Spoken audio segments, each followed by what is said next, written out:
Welcome to social post. నేను మీ anchor Vishnu. ప్రస్తుతం నాతో పాటు NISM and CRISIL certified wealth manager Revanth Chalmala ఉన్నారు. వారితో మాట్లాడదాం. నమస్తే రేవంత్. నమస్తే సార్. సో రేవంత్, ఎప్పుడు స్టాక్ మార్కెట్ ఇన్వెస్ట్మెంట్స్కి సంబంధించి ప్రతి ఒక్కరూ చెప్పే మాట ఏంటంటే, స్టాక్ మార్కెట్లో ఎప్పుడైనా సరే మన ఇన్వెస్ట్మెంట్స్ లాంగ్ టర్మ్లోనే ఉండాలి. లాంగ్ టర్మ్లో ఉంటేనే కాంపౌండింగ్ ఎఫెక్ట్ అనేది బాగా వర్కౌట్ అవుతుంది అని చెప్తుంటుంటారు. అయితే ఈ ఫార్ములా ఏదైతే ఉందో, long term plus compounding effect, ఈ ఫార్ములాకి గత 2 రోజుల నుంచి వస్తున్న ఒక వార్త బాగా ఇంపార్టెన్స్ క్రియేట్ చేసింది, ఇంకా బాగా మైలేజ్ క్రియేట్ చేసింది. అప్పుడెప్పుడో 1990లో సరిగ్గా ఒక 35 ఏళ్ల క్రితం JSW స్టీల్స్కి సంబంధించి 1 లక్ష రూపాయలు పెట్టుబడి పెట్టారంటే ఎవరు ఎక్కడో. ఆ ఇన్వెస్ట్మెంట్స్కి సంబంధించిన ఆ డాక్యుమెంట్స్, ఆ పేపర్స్ కూడా ఎక్కడో మర్చిపోయి పెట్టేసేసారు. మొత్తానికి ఒక 2-3 రోజుల క్రితం దానికి సంబంధించిన డాక్యుమెంట్స్ బయటపడ్డాయంట. సరే ఏంటి అని చూసుకుంటే, JSW స్టీల్స్లో అప్పట్లో 1 లక్ష రూపాయలు పెట్టాం కదా, ఏంటి అని వెళ్ళి వెతుక్కుంటే అప్పట్లో పెట్టిన 1 లక్ష రూపాయల షేర్స్ ఇవాళ 80 కోట్ల రూపాయల విలువకు వచ్చాయంట.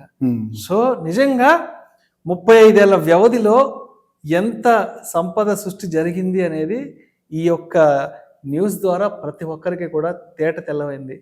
కాబట్టి ఒక ఇన్వెస్ట్మెంట్ని లాంగ్ టర్మ్ ఆస్పెక్ట్లో తీసుకుంటే అది కాంపౌండింగ్ ఎఫెక్ట్ అనేది అక్కడ ఎలా ఇంపాక్ట్ చూపుతుంది అంటారు, ఈ యొక్క ఇవాళ మనం చూస్తున్న ఈ ప్రత్యక్ష ఉదాహరణ ద్వారా.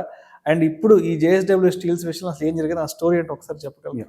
ఇప్పుడు మీరు చెప్పిన లెక్క దాదాపుగా 180 కోట్ల వరకు వెళ్ళింది అని అంటే దాదాపుగా 28% CAGR ఏదో వర్కౌట్ అయింది. అది చాలా పెద్ద CAGR. అది ఒక పర్టికులర్ స్టాక్లో అట్లా వర్కౌట్ అవటం అనేది ఒక మెరాకిల్ అని చెప్పాలి. సో ఫస్ట్ థింగ్, ఆ పర్సన్ గురించి, ఆ షేర్స్ గురించి నేను నార్మల్గా కొంచెం బేసిక్ రీసెర్చ్ చేస్తున్నప్పుడు నాకు అర్థమైంది ఏంటంటే, వాళ్ళు దాదాపు ఒక 5,000 షేర్లు ఇప్పుడు కొన్నారు. ఆ 5,000 షేర్లు మేబీ 2005 జిందాల్ విద్యానగర్ స్టీల్ అనుకుంటాను కొన్నది. అది జిందాల్ స్టీల్లో కంప్లీట్గా మర్జ్ అయిపోయింది. అప్పుడు ఒక షేర్కి 16 షేర్లు వచ్చాయి. అంటే దాదాపుగా ఆయనకి 80,000 షేర్లు అలాట్మెంట్ జరిగింది, మెర్జర్ జరిగింది 2005లో. అప్పుడు దాదాపుగా 80,000 షేర్లు అయినాయి. అవి 16 షేర్స్ వచ్చాయి కాబట్టి ఒక షేర్కి. ఆ తర్వాత 2017లో అనుకుంటా సమ్ ఏదో స్ప్లిట్ జరిగింది. దానివల్ల అది ఇంటూ 10x వరకు కూడా అయిందని చెప్పారు. సో దాదాపుగా అట్లా 8 లక్షల షేర్లు వరకు కూడా పెరిగింది. ఫస్ట్ 5 లక్షల షేర్లు 8 లక్షల షేర్లు, అది 1000 రూపాయలు ఏదో ఇప్పుడు ట్రేడ్ అవుతున్నట్టుంది. సో ఇప్పుడు ఆ 8 లక్షల షేర్లు ఏంటి 1000 రూపాయలు వేసుకుంటే సుమారుగా 80 కోట్ల రూపాయల వరకు వాల్యుయేషన్ అనేది తేలింది. సో ఇప్పుడు మీరు ఒక కేసు చెప్పారు, ఎవరో వాళ్ళ తాతగారు వాళ్ళ నాన్నగారు ఎక్స్పైర్ పర్సన్ కొని ఆయన చనిపోయిన తర్వాత ఇంట్లో వెతుకుతుండగా బీరువాలో, సహజంగా బీరువాలోనూ ఒక సేఫ్ లాగా ఇట్లా పైకి ఎత్తితే డాక్యుమెంట్స్ పెట్టుకునే సేఫ్స్ ఉంటాయి. ఆ సేఫ్ లో ఏదో దొరికింది. సో ఆ షేర్స్ అని తిరిగేస్తుంటే అందులో JSW స్టీల్ కి సంబంధించి షేర్స్ దొరికాయి. యాక్చువల్ గా షేర్ డాక్యుమెంట్ మీద జిందాల్ విద్యానగర్ స్టీల్ మీద రాస్తుంది, తర్వాత JSW మెన్షన్ చేస్తుంది, తర్వాత JSW స్టీల్ అని మెన్షన్ చేస్తుంది. సో ఇక్కడ మంచి విషయం ఏంటి అని అంటే, ఇక్కడ ఇందాక మీరు చెప్పినట్టుగా లాంగ్ టర్మ్ లో ఒక స్టాక్ ని హోల్డ్ చేసినట్లయితే అది బోనస్లు అయి ఉండొచ్చు, లేదా స్ప్లిట్లు అయి ఉండొచ్చు, ఇవన్నీ కూడా మనకి యాడ్ అవుతూ ఆ స్టాక్ ప్రైస్ కూడా గ్రో అవుతూ ఓవరాల్ గా ఒక సంపద క్రియేట్ చేస్తుందని ఒక మాట 100% నిజం. సో లాంగ్ టర్మ్ దాన్నే ఎగ్జాంపుల్ గా సోషల్ మీడియాలో సర్క్యులేట్ చేస్తున్నారు. దాదాపుగా 35 సంవత్సరాల ఈ వ్యవధిలో 1990లో కొంటే 2025లో ఈ ఈవెంట్ బయటకు వచ్చింది. 35 సంవత్సరాల వ్యవధిలో. So 30 years of long term investing లో ఇంత మ్యాజిక్ జరుగుతుంది.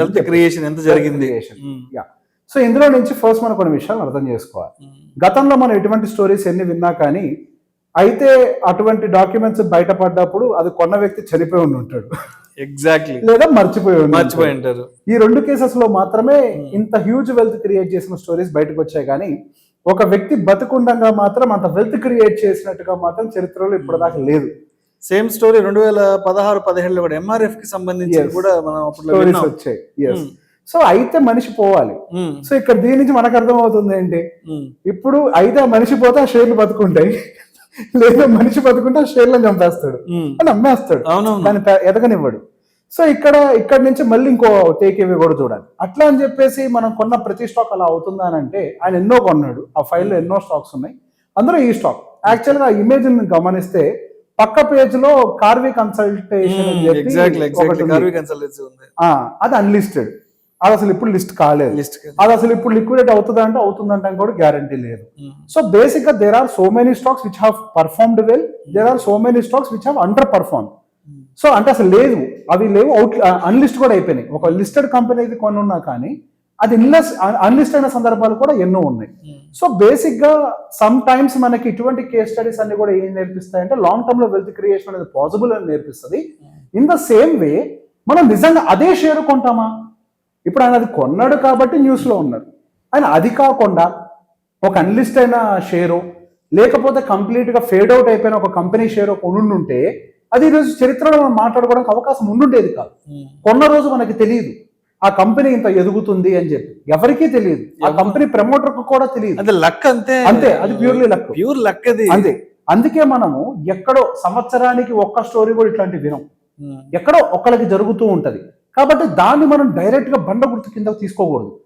సహజంగా నా దగ్గరికి చాలా మంది క్లయింట్స్ వచ్చినప్పుడు చెప్తూ ఉంటారు, స్టాక్ కొని పెట్టి వదిలేస్తే 20 ఏళ్ళు 25 ఏళ్ళు 30 ఏళ్ళకి అదే ఎదుగుద్ది కదా అని చెప్పేసి. ప్రమోటర్ ఏమన్నా ప్రామిస్ చేశాడా? ఫౌండర్ ఏమన్నా ప్రామిస్ చేశాడా?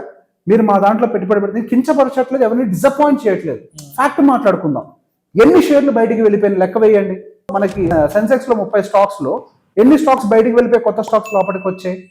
ఎన్నో స్టాక్స్ బయటికి వెళ్ళిపోయిన స్టాక్స్ అన్లిస్ట్ అయిపోయినాయి, అన్లిస్ట్ అయినా క్లోజ్ అయిన కంపెనీస్ కూడా ఉన్నాయి. ఇంకా చాలా స్టాక్స్ మన స్టాక్ మార్కెట్ లో ఎటువంటి రిటర్న్స్ డెలివర్ చేయకుండా పైకి వెళ్ళినా మళ్ళీ కిందకు వచ్చి పడిపోయినటువంటి స్టాక్స్ కూడా చాలా ఉన్నాయి. సో అది నేనైతే క్లియర్ గా లక్ అనే అంటాను. అది అనలైజ్ చేసి ఇంకా నేను హోల్డ్ చేస్తున్నాను అని అనుకోలేదు కదా, అనుకోకుండా వచ్చినటువంటి ఒక అడ్వాంటేజ్ వాళ్ళకి అది. సో ఓవర్ నైట్ ఒక సూపర్ రిచ్ పర్సన్ చేసేసింది, ఇబ్బంది నుంచి బయట పడేసింది, అది 100% నిజం. కాబట్టి మనం ఏదైనా ఒక స్టాక్ పోర్ట్ఫోలియో బిల్డ్ చేసుకునేటప్పుడు నేను అట్లా పెట్టి వదిలేస్తాను అని అంటే అందరికీ సేమ్ కాదు. అదే టైంలో 1990లో చాలా మంది స్టాక్స్ కొన్నారు, చాలా మంది కొన్నారు. ఎంతమందికి ఇది వర్కౌట్ అయింది? ఒకటే స్టోరీ ఎందుకు బయటకు వచ్చింది? 10ల సంఖ్యలో 100ల సంఖ్యలో 1000ల సంఖ్యలో స్టోరీస్ ఎందుకు బయటికి రాలేదు? ఎందుకు రాలేదు అని అంటే లేవు కాబట్టి. ఉంటే బయటకు వచ్చి ఉండేది. ఈ రోజు మన వాటిని ఎగ్జాంపుల్ కింద చూపించుకొని బోల్డ్ బిజినెస్ చేసుకునేవాళ్ళం. రియాలిటీ మాట్లాడుకోవాలి. We have to speak reality. అందరి విషయాల్లో జరగదు, అన్ని సందర్భాల్లో జరగదు. Yes. So long term yes gives return, but the point here is దానికి తగ్గ రొటేషన్ చేయాలి. ఇప్పుడు ఇంకో ఎగ్జాంపుల్ మాట్లాడదాం. రాకేష్ జున్వాలా గారు ఉన్నారు, లేదా వారెన్ బఫెట్ ఉన్నారు. వాళ్ళ కెరియర్ మొదలుపెట్టిన దగ్గర నుంచి ఒకటే స్టాక్ లో అసలు పోర్ట్ఫోలియో రీబ్యాలెన్సింగ్ చేయకుండా అంతే ఉంచారా? మార్చుకున్నారు కదా. ఎన్నో స్టాక్స్ లోకి ఎంట్రీ తీసుకున్నారు. కొన్ని స్టాక్స్ లాసెస్ ఇచ్చాయి, కొన్ని స్టాక్స్ ప్రాఫిట్స్ ఇచ్చాయి. ఏదో ఒక టైటన్ అనేది ఒక దాన్ని తీసి పక్కకు పెడితే మిగతావన్నీ కూడా పోర్ట్ఫోలియో రీబ్యాలెన్సింగ్ అనేది జరిగింది. So active cash flow business లో ఎలా అయితే ఉంటుందో ఇన్వెస్టింగ్ లో కూడా active cash flow is really needed. When you have active cash flow అంటే ఏం లేదు, దాన్ని అమ్మటము, ఒక లెవెల్కి వెళ్ళిన తర్వాత దీని వాల్యుయేషన్ బాగోలేదు అని అనుకుంటే అమ్మేసి మళ్ళీ అవసరమైతే ఏదైతే వాల్యుయేషన్స్ బాగుంటాయో, అండర్ వాల్యూడ్ స్టాక్స్ ఏవైతే మనకి మంచి రేటుకు దొరుకుతాయో, వాటి బిజినెస్ ప్రాబబిలిటీ ఉందో వాటిల్లోకి మనం ఫ్రెష్ బయింగ్ చేయాలి. కొన్ని డెసిషన్స్ రైట్ అవుతాయి, కొన్ని డెసిషన్స్ రాంగ్ అవుతాయి. బట్ రైట్ అయిన డెసిషన్స్ ఉంటాయి చూసారా, అది మిమ్మల్ని యాక్చువల్ ఇన్వెస్టింగ్ లో సూపర్ హీరోని చేస్తుంది. It's okay to take few losses, it's okay. So rebalancing is definitely needed in an active investing portfolio. పెట్టి వదిలేయటం అనేది సహజంగా జరగదు. In case of ETF or some ఇట్లాంటివి ఉన్నాయి అనుకోండి, ఆ కష్టాలు మీరు పడాల్సిన అవసరం లేదు. ఆ కష్టం మీరు పడకముందే అక్కడ డెఫినెట్ గా మీకు ఆల్టర్నేటివ్ ఆప్షన్స్ అన్ని కూడా అంటే వాళ్ళే రీబ్యాలెన్సింగ్ చేస్తారు కాబట్టి మీకు ఛాన్స్ దొరుకుంటుంటాయి. ఇక్కడ ఇంకో పాయింట్, ఇందాక 27-28% సిఏజిఆర్ అని చెప్పాం. మనము సిఏజిఆర్ చూడాల్సింది ఒక స్టాక్కే లేకపోతే ఎంటైర్ పోర్ట్ఫోలియోకే? ఎంటైర్ పోర్ట్ఫోలియో కదా. మనం చూసింది ఏంటి? ఒక్క స్టాక్. ఆయన ఒక్క స్టాక్ లో 1,00,000 పెట్టారు. మిగతా స్టాక్స్ ఎన్ని పెట్టుంటారు? 1,00,000 కంటే ఎక్కువ కూడా పెట్టుండే అవకాశం ఉంది కదా. అసలు ఎన్ని స్టాక్స్ ఉంటాయి ఆయన దగ్గర? మనం చూస్తే ఒక ఫైల్ ఉంది, అది ఇంత ఫైల్ ఉంది. అది ఆ ఫైల్లో ఎన్ని స్టాక్స్ ఉంటాయి అది మనకు తెలియదు. సో సిఏజిఆర్ అగైన్ అట్లా క్యాలిక్యులేట్ చేసుకుంటూ ఉంటే ఇప్పుడు ఏముంది, యావరేజ్గా అదే 1,00,000 ఆయన ఒక 10 పెట్టుంటే సిఏజిఆర్ స్టేట్ 15 కంటే కింద కూర్చుని ఉండేదేమో. సో ఇక్కడ మనం అది చూసి ఇంత 28%, 29%, 30% లాంగ్ టర్మ్ లో వస్తుంది, నేను 1,00,000 పెట్టి వదిలేస్తే ఎప్పటికో 80 కోట్లు అవుతుంది అనే మాటని ఒక్కదాన్ని చూడద్దు, అంటే ఒక్క స్టాక్ అని చూడద్దు. యాజ్ ఎ పోర్ట్ఫోలియో మనం ఎప్పుడు ఒక స్టాక్ అని కొనాం కదా. మనకుండే తమ్మురులు ఏంటి స్టాక్ మార్కెట్ లో? Don't invest all your eggs in one basket. ఇది మనకుండే తమ్మురులు కదా. మరి ఆ తమ్మురుల ప్రకారం మనం ఒక్క స్టాక్ తో క్యాలిక్యులేట్ చేయకూడదు. గ్రూప్ ఆఫ్ స్టాక్స్ ఓవరాల్ గా ఎన్ని ఉన్నాయి, ఆయనకి ఎంత హోల్డింగ్స్ ఉన్నాయని మొత్తం తెలిసి ఉంటే యాక్చువల్ సిఏజిఆర్ మనకు తెలిసి ఉండేది. He had made money. ఇక్కడ ఇంకో లెసన్ ఆయన దగ్గర నుంచి తీసుకోవాలి. ఆయన ఎన్నో స్టాక్స్ కొన్నాడు, అందులో పోయి ఉండొచ్చు కాక, బట్ అట్లా వెయిట్ చేసినందుకు ఆ 12% 15% సిఏజిఆర్ ఓవరాల్ గా వర్కౌట్ అయ్యి ఉండొచ్చు కాక. అది సో బేసిక్గా మనం ఈ రియలిస్టిక్ ఎస్టిమేషన్స్తో కనుక ముందరికి వెళ్తే లాంగ్ టర్మ్లో కొన్ని పోయినా కొన్ని సూపర్ హిట్ అవుతాయి. సూపర్ హిట్ అయినా ఓవరాల్గా మనకి పోర్ట్ఫోలియోలో మంచి రిటర్న్స్ ఇస్తాయి. మనం నిజంగా సూపర్ స్టార్ ఇన్వెస్టర్ అవ్వాలి అని అంటే దానికి తగ్గట్టుగా మార్కెట్లో మనం రీబ్యాలెన్సింగ్ చేస్తూ ఉండాలి. ఫర్ ఎగ్జాంపుల్ ఐడియా ఉంది. ఐడియా వాజ్ సూపర్ స్టార్ ఒకప్పుడు, మనకు స్టాక్ పాయింట్ ఆఫ్ వ్యూలో కూడా 100 రూపాయల దగ్గర ఉండేది. ఈ రోజు కంపెనీయే దివాలా తీసే పరిస్థితుల్లోకి వచ్చింది. సో ఇటువంటి కంపెనీలు ఎన్నో ఉన్నాయి మార్కెట్లో, కొన్ని పోతాయి కొన్ని వస్తాయి. సో మనం ఒక్కదాని పాయింట్ ఆఫ్ వ్యూలో కూడా చూడకుండా ఓవరాల్ గా ఒక పోర్ట్ఫోలియో బిల్డింగ్ పాయింట్ ఆఫ్ వ్యూలో చూద్దాం, ఏదో ర్యాండమ్ గా చూడకుండా.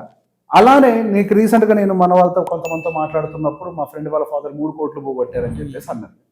సో బేసిక్ అక్కడ జరిగింది ఏంటి, సేమ్ ఇలాంటి స్టోరీస్ చూసి ఇన్స్పైర్ అయ్యి డబ్బులు పోగొట్టుకుంటున్నారు. నా కన్సర్న్ అది, అట్లా పోగొట్టుకోకూడదు. ఈ స్టోరీస్ ఇన్స్పిరేషన్ కి బాగుంటాయి, నిజంగానే జరిగింది కాదనట్లేదు, కానీ మన ఓవరాల్ పిక్చర్ చూడట్లేదు. వన్ పిక్చర్, ఆ ఎంటైర్ పిక్చర్ ఒక చిన్న ఎపిసోడ్. సింపుల్ గా చెప్పాలంటే ట్రైలర్ చూసి సినిమా హిట్ అన్నట్టు ఉంటుంది. సినిమా మొత్తం ఆడాలి కదా, మొత్తం తెలియాలి కదా story, cinema hit or flop తెలియాలంటే. కాబట్టి yes, market will give return. అది నేను చెప్పడం మీరు చెప్పడం కాదు, మార్కెట్ చరిత్ర చెప్తోంది. మార్కెట్ అందరికీ డబ్బులు ఇస్తుంది, ఓపిక ఉండాలి, దాని తగ్గట్టుగా ఇన్వెస్ట్మెంట్స్ కూడా పెట్టాలి.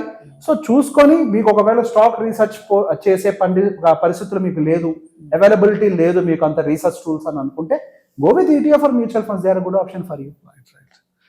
Thank you so much, Hemant. Most welcome, sir.